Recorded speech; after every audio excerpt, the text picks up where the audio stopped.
സജി ചെറിയാൻ മന്ത്രിയാകുന്ന സമയത്ത് പിന്നെ ഭരണഘടനയെ തൊട്ട് പറയുന്നത് എന്താ, നിയമം വഴി സ്ഥാപിതമായ ഭാരതത്തിന്റെ ഭരണഘടനയോട് നിർവാജ്യമായ വിശ്വാസത്തെയും കൂർമ്മയും പുലർത്തുമെന്ന് തുടങ്ങിയിട്ട് ഭരണഘടനയും നിയമവും അനുസരിച്ച് ഭീതിയോ പക്ഷപാതമോ പ്രീതിയോ വിദ്വേഷമോ കൂടാതെ എല്ലാ ജനങ്ങൾക്കും നീതി പുലരണമെന്ന് സത്യപ്രതിജ്ഞ ചെയ്തിട്ട് തുടങ്ങുന്ന ഒരു മന്ത്രിയാണ്. അങ്ങനെയുള്ള സംവിധാനത്തിൻ്റെ അകത്ത് മന്ത്രിസ്ഥാനത്തിരുന്ന് ഇങ്ങനെയുള്ള കാര്യങ്ങൾ പറയാതെ മാക്സിമം നോക്കുക എന്നുള്ളതാണ്. ഒരു പാർട്ടിയുടെ സെക്രട്ടറിയോ ഒരു ജില്ലാ സെക്രട്ടറിയോ ഒക്കെ ആണെങ്കിൽ എന്ത് വേണമെങ്കിലും പറയാം, കാരണം അവർക്ക് അവരുടേതായ നിലപാടുകളൊക്കെ അത് പറയാം, അതിന് പറ്റിയ ന്യായീകരണങ്ങളുണ്ടാകും. പക്ഷേ ഭരണഘടന സത്യം ചെയ്ത് തുടങ്ങുന്ന ഒരു മന്ത്രി എന്നുള്ള നിലയ്ക്ക് ആ കാര്യങ്ങൾ ചെയ്യാൻ പാടില്ല എന്നുള്ളതാണ്. അതാണല്ലോ ഒരു ധാർമ്മികമായ ഉത്തരവാദിത്വം എന്ന് പറയുന്നത്.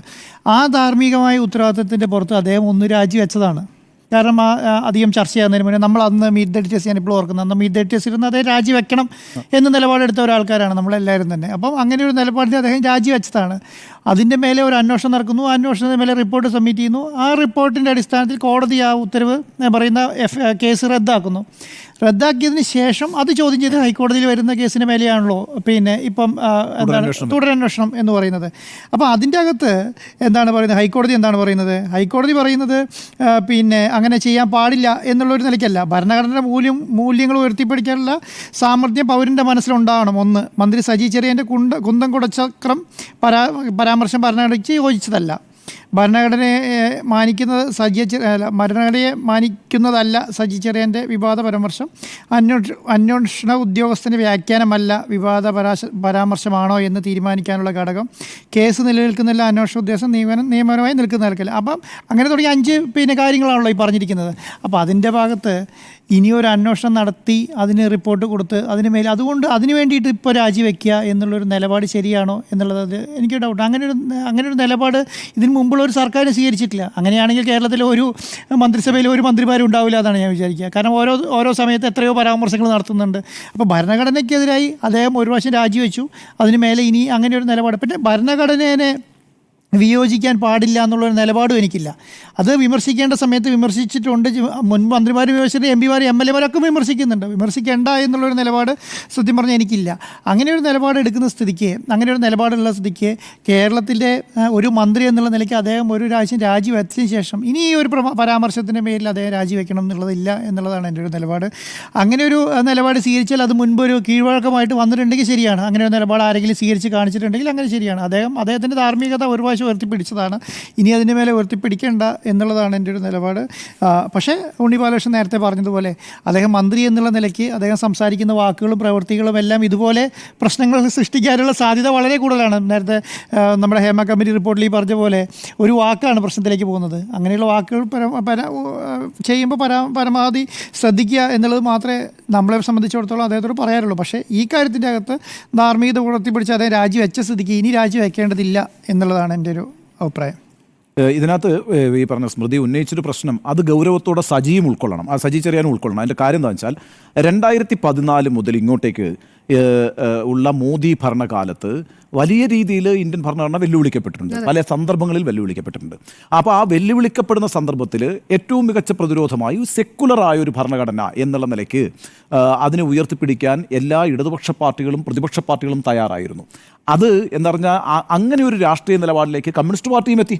അതായത് സജി ചെറിയാൻ പ്രതിനിധാനം ചെയ്യുന്ന കമ്മ്യൂണിസ്റ്റ് പാർട്ടിയും ഈ സമകാലിക ഇന്ത്യൻ സാഹചര്യത്തിൽ ഏറ്റവും അപകടകരമായി വെല്ലുവിളിക്കപ്പെട്ടുകൊണ്ടിരിക്കുന്നത് ഭരണഘടനാ മൂല്യങ്ങളാണെന്ന് തിരിച്ചറിഞ്ഞുകൊണ്ട് അതിനെ പ്രതിരോധിക്കാനായിട്ട് മുന്നോട്ട് വരുന്നൊരു ഘട്ടത്തിൽ ഇത്തരത്തിലുള്ളൊരു രാഷ്ട്രീയ അഭിപ്രായം യഥാർത്ഥത്തിൽ അദ്ദേഹം പ്രതിനിധാനം ചെയ്യുന്ന രാഷ്ട്രീയ പാർട്ടിയുടെ അഭിപ്രായം പോലും അല്ല. ഇപ്പം അത് പറയാൻ പാടില്ല, ടാക്ടിക്കലി പറയാൻ പാടില്ല. മാത്രമല്ല, അപ്പുറത്തൊരു കാര്യം ഞാൻ പറയാം. ഈ നമ്മുടെ ഉപരാഷ്ട്രപതിയായിരിക്കുന്ന ജഗ്ദീപ് ധൻഖർ ഉണ്ടല്ലോ, അദ്ദേഹം ഈ സുപ്രീം കോടതി ഭരണഘടനയുടെ അടിസ്ഥാന ഘടകങ്ങളെ മാറ്റാൻ പാടില്ല എന്ന് പറഞ്ഞുകൊണ്ട് ഒരു വിധി പ്രസ്താവിച്ചിരുന്നു. അപ്പോൾ ആ ഭരണഘടനയുടെ അടിസ്ഥാന ഘടന മാറ്റാനാവില്ലെന്ന് പറഞ്ഞ സുപ്രീം കോടതി വിധിക്കെതിരെ സംസാരിച്ച ആരാണെന്നറിയോ? ഉപരാഷ്ട്രപതിയായിട്ടുള്ള ജഗ്ദീപ് ധൻഖറാണ്. ജഗ്ദീപ് ധൻഖർ എന്ന് പറഞ്ഞെന്താണെന്ന് വെച്ചാൽ ജനാധിപത്യ സമൂഹത്തിൽ ഏത് അടിസ്ഥാന ഘടനയുടെയും അടിസ്ഥാനം ജനവിധിയാണ് എന്നാണ് പറഞ്ഞത്. ഏത് അടിസ്ഥാന ഘടനയുടെ അടിസ്ഥാനം ജനവിധിയാണെന്നാണ്. വിമർശനത്തിന് ഒരു പ്രശ്നമുണ്ടെന്ന് തോന്നുന്നില്ല, ഹൈക്കോടതി അത് പറഞ്ഞിട്ടില്ല. വിമർശിക്കുന്നതിനെ അതിനെക്കുറിച്ച് പറഞ്ഞിട്ടില്ല. പറഞ്ഞിട്ടില്ല. ഷാഗിൽ പറഞ്ഞത് കുന്തവും കുടച്ചക്രവും മാത്രമാണ്. ഹൈക്കോടതി വളരെ കൃത്യമായി നിരീക്ഷിച്ചിരിക്കുന്നത്, അതിനകത്ത് ഒരാൾക്കും ഒരു സംശയവും വേണ്ട. ഹൈക്കോടതി വളരെ കൃത്യമായി നിരീക്ഷിച്ചിരിക്കുന്നത് ഇത് ഇന്ത്യൻ ജനതയെ ലൂട്ട് ചെയ്യാൻ വേണ്ടി, കൊള്ളയടിക്കാൻ വേണ്ടിയിട്ട് ഉണ്ടാക്കിയിരിക്കുന്ന ഒരു ഭരണഘടനയാണ് എന്ന് ഇദ്ദേഹം പറഞ്ഞിട്ടുണ്ട്, സജി ചെറിയാൻ പറഞ്ഞിട്ടുണ്ട്. പക്ഷേ അക്കാര്യത്തിൽ രണ്ട് വീക്ഷണങ്ങളുണ്ട്. ഒന്ന് നല്ല ഭരണഘടനയാണെന്നുണ്ട്, ഒന്ന് മോശം ഭരണഘടനയാണെന്നുണ്ട്. ആ വീക്ഷണത്തെ അംഗീകരിക്കും. നിലപാടുകളെ ഹൈക്കോടതി തള്ളി പറഞ്ഞിട്ടൊന്നുമില്ല. ഇന്റൻഷനാണ്, അത് ഡിസ്റെസ്പെക്ട് ആണോ, അത് ആദരവില്ലായ്മയാണോ എന്ന് മാത്രമേ ചോദിച്ചിട്ടുള്ളൂ. അത് കണ്ടെത്താനാണ് പോലീസിനോട് ആവശ്യപ്പെട്ടിരിക്കുന്നത്. അതിന്റെ അടിസ്ഥാനത്തിൽ ആ അന്വേഷണം എങ്ങനെ പോകണം, അത് ഏകപക്ഷീയമായിരുന്നു. നേരത്തെ നമ്മൾ ഞാൻ പറയാൻ വിട്ടു ഒരു കാര്യം വെച്ചാൽ, ആ അന്വേഷിച്ച ഉദ്യോഗസ്ഥന്റെ അന്വേഷണ റിപ്പോർട്ടിന് ഞാൻ എതിരാകട്ടോ. ആ അന്വേഷണ റിപ്പോർട്ട് ശരിയല്ല, അത് രാജാവിനേക്കാൾ വലിയ രാജഭക്തി കാണിക്കുന്ന ഒരു പരിപാടിയായി. അല്ല, ഞാൻ ഉണ്ണി സാറേ, അതിന്റെ അകത്ത് എനിക്ക് വിയോജിപ്പുണ്ട്. കാരണം എന്താണെന്നറിയോ, അതിന്റെ അകത്ത് അതൊരു നാടൻ പ്രയോഗമാണെന്ന് ഞാൻ പറഞ്ഞു. അതിനിപ്പോൾ അന്വേഷണ ഉദ്യോഗസ്ഥന്റെ മനസ്സിലുള്ള സാധനം എഴുതി വെച്ചതാണെങ്കിൽ ഇപ്പൊ നമുക്കത് കാര്യം മനസ്സിലാവില്ല. ഇപ്പൊ നമ്മൾ എന്തൊക്കെ കാര്യത്തെക്കുറിച്ച് പറയുന്നുണ്ട്, ആ കുന്തം എടുത്തിട്ട് പോകും നമ്മൾ പറയില്ല, പക്ഷെ കുന്താണ് എടുത്തിട്ട് പോകുന്നത് അല്ല. അപ്പൊ കാരണം എന്താണ്? അപ്പൊ അതൊരു നാടൻ പ്രയോഗമാണ്.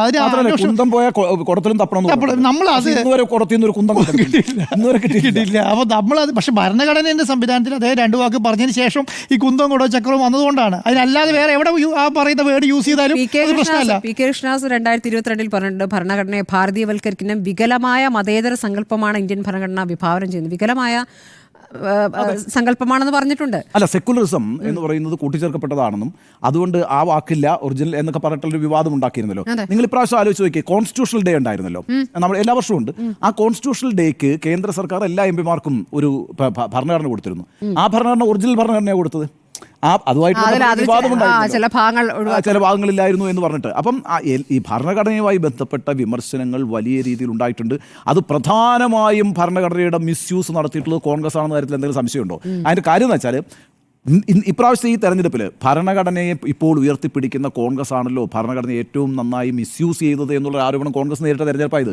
എങ്ങനെയാ? എമർജൻസി, അടിയന്തരാവസ്ഥ പ്രഖ്യാപിച്ച ഒരു പാർട്ടിയാണ് കോൺഗ്രസ് എന്നും ആ കോൺഗ്രസ് ആണ് ഭരണഘടനയുടെ പേരിൽ ഇപ്പോൾ മുതലക്കണ്ണീർ ഒഴുക്കുന്നതെന്നും പറഞ്ഞുകൊണ്ടുള്ള വിമർശനം BJPയുടെ ഭാഗത്തു നിന്നുണ്ടായത് ഈ തെരഞ്ഞെടുപ്പിലല്ലേ. അപ്പം ആ രീതിയിൽ ഏറ്റവും കൂടുതൽ കാലം അധികാരത്തിൽ നിന്നത് കോൺഗ്രസ് ആയതുകൊണ്ട് തന്നെ കോൺഗ്രസ് ആണ് അതിനകത്ത് പല കാര്യങ്ങളിലും ആൻസറബിൾ ആയിരിക്കുന്നത്. പക്ഷേ ഇപ്പോഴത്തെ ഒരു ഘട്ടം എന്ന് പറയുന്നത്, സമകാലിക സാഹചര്യം എന്ന് പറയുന്നത്, അത് സജി ചെറിയാൻ ഉൾക്കൊള്ളേണ്ട ഒരു കാര്യമാണ്.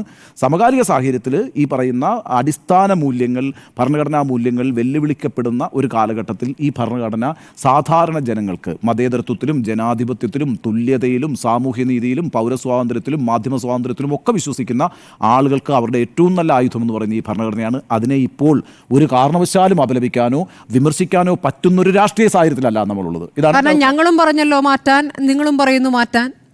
രൂപത്തിൽ അതിനെ വ്യാഖ്യാനിക്കാൻ വളരെ എളുപ്പമാണ്. വ്യാഖ്യാനിക്കാം.